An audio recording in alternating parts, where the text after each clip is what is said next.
गीदड़ का विवाह।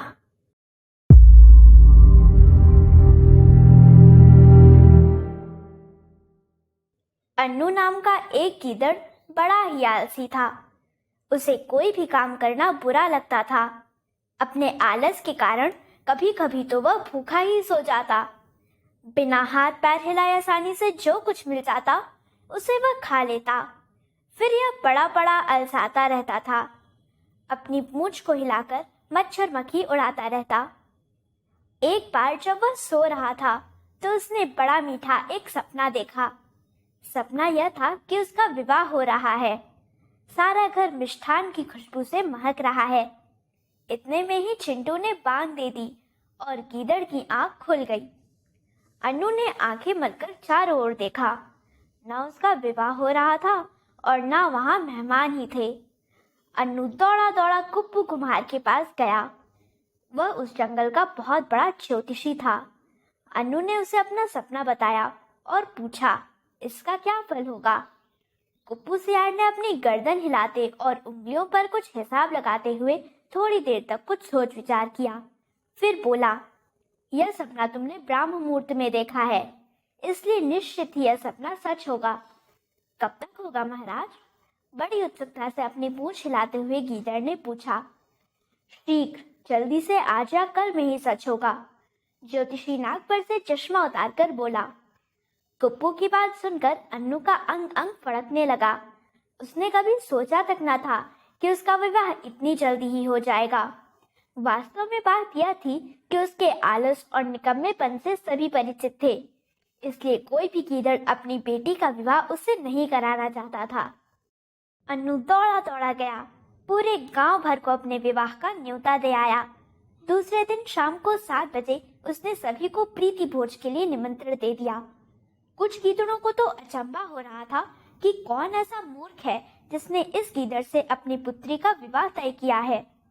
कुछ होने वाली वधू के भाग्य पर मन ही मन तरस खा रहे थे। कुछ साथी गीदड़ ने अन्नू को छेड़ा भी कि कैसी है तेरे होने वाली वधू, अच्छी है ना, सुंदर तो है ना। अन्नू उनकी बात सुनकर न जाकर हंस जाता। दूसरे दिन सुबह से ही अन्नू ने बढ़िया बढ़िया पकवान बनवाने आरंभ कर दिए। मुर्गी काकी, लोमड़ी मौसी, गाय दादी, भैंस नानी आदि सभी मिलकर बना रही थीं। गीदड़ राम शान से बढ़िया सूट पहने दरवाजे के पास खड़े थे। उन्हें पूरा पूरा विश्वास था कि बस कुछ देर में कोई ना कोई गीदड़ अपनी पुत्री की उंगली थामे उनके दरवाजे पर आता ही होगा। अन्नू को दरवाजे पर खड़े खड़े शाम हो गई। उनके पैर दुखने लगे, पर कोई भी गीदड़ी विवाह के लिए नहीं आई। घर के अंदर पकवान पूरी तरह बन चुके थे। मेहमानों के आने का समय हो गया था। अब तो अन्नू का दिल धक धक करने लगा। यदि वधू न आई तो इतने मेहमानों को वह क्या मुंह दिखलाएगा। पर ज्योतिषी जी की बात न सच होनी थी न हुई। मेहमानों की कतारें भी आनी शुरू हो गई। खाना तो पहले ही तैयार हो चुका था। लाचार होकर उसे सभी मेहमानों को दावत खिलानी ही पड़ी। अन्नू गीदड़ मन ही मन उस ज्योतिषी को हजारों गालियां देता फिर रहा था। खाना खा चुकने के बाद सभी पूछते, वधू दिखलाई नहीं दे रही है, वधू कहाँ है? सियार ने पहले ही इसका उत्तर सोच रखा था।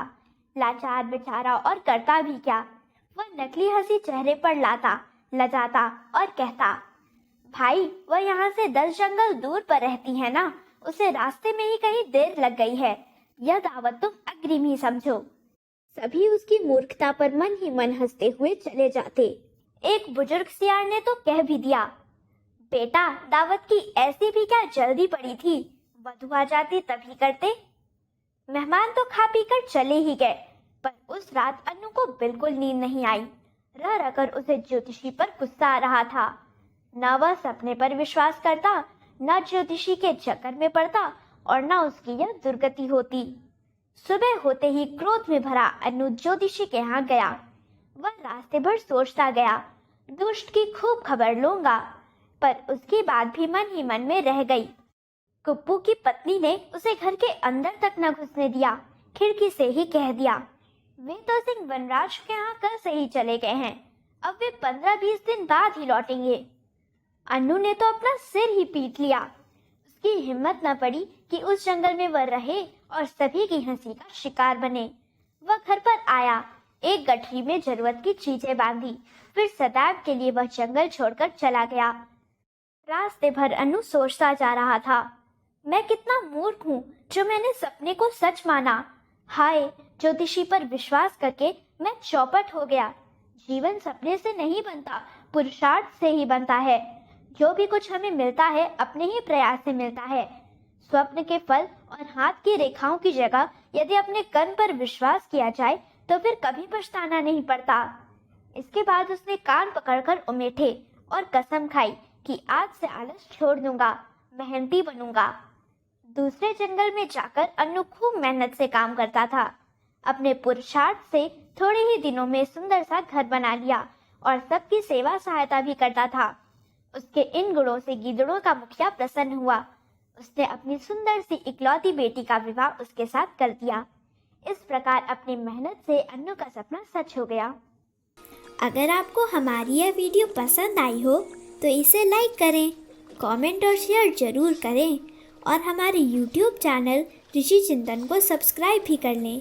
साथ ही बेल आइकन को भी दबाएं ताकि आपको आने वाली वीडियोस की नोटिफिकेशंस मिलती रहें। धन्यवाद।